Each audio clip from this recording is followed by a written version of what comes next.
Hi, welcome to Gray Zone Therapy. I'm Marcus. I figured out what this banding thing is that you see.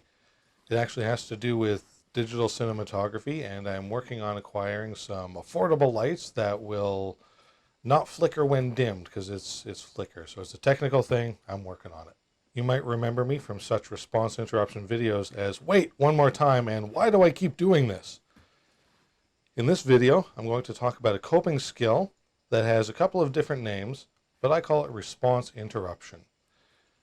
And where this is helpful is in interrupting repeated behaviors. It can also be used, versions of it in PTSD and working with trauma.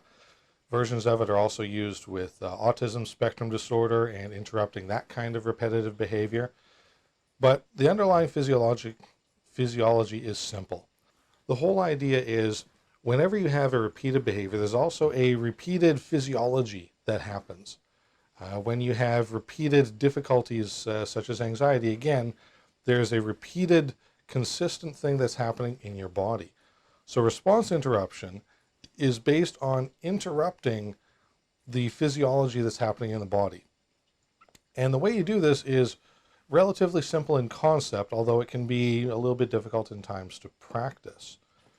So what it is you can engage in a gesture, you can do a vocalization, you can also change your body posture in order to interrupt the physical association of the body with that memory or behavior.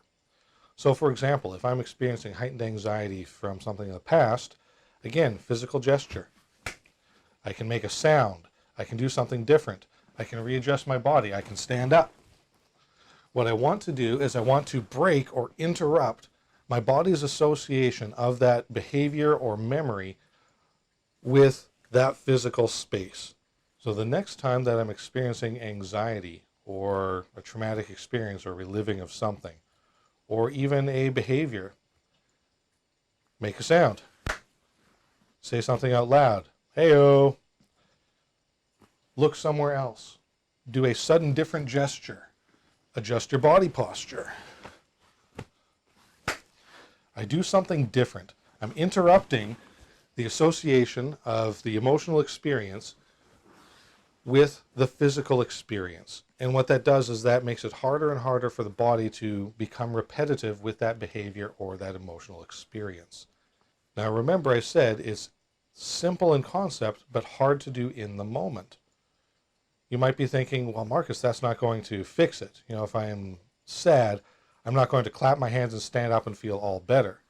That's not what I'm saying will happen. What I'm saying is by repeating this interruption over time, an experience will be less sad because you're interrupting the physical criteria of sadness, whether that's hunched over, right? That tensing of the muscles, rocking behavior. There's a physical status of the body that's associated with these negative experiences. And whatever you're feeling it emotionally, there's going to be an experience that is consistent within the body. By breaking up and interrupting that physical response, you also then make it harder for the body to associate the physical status with the emotional, and that makes it harder to perpetuate. So in the long run, what you're doing is you're breaking apart and interrupting your body continually falling into habitually those spaces. A way to use this for yourself is to choose 3 different things that you can do: body posture, making some noise, and vocalization. These are things that are simply small and easy to access.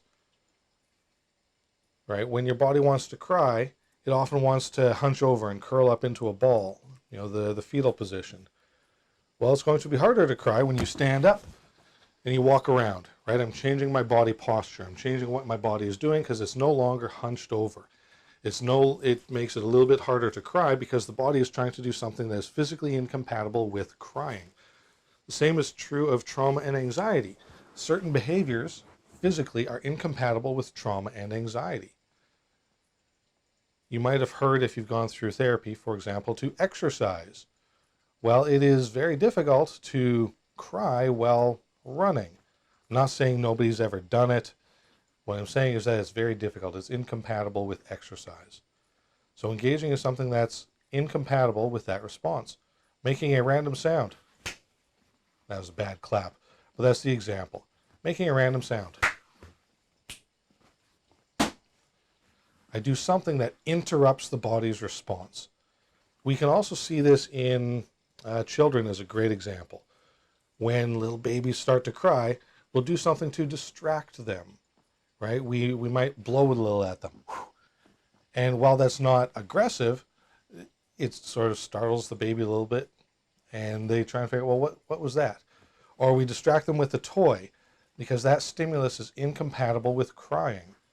So we've already seen this in action because everybody's seen a child or tried to comfort a child. This is something that you can do as well. I'm not saying grab a stuffed animal or puff yourself in the face with some air.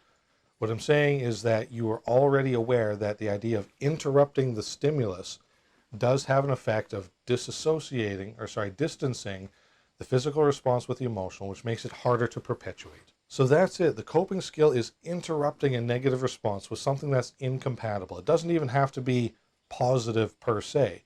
If you're crying and hunched over, standing up, clapping your hands, making a noise, saying something to yourself, hey-oh, is going to help interrupt that response. And that's the whole point.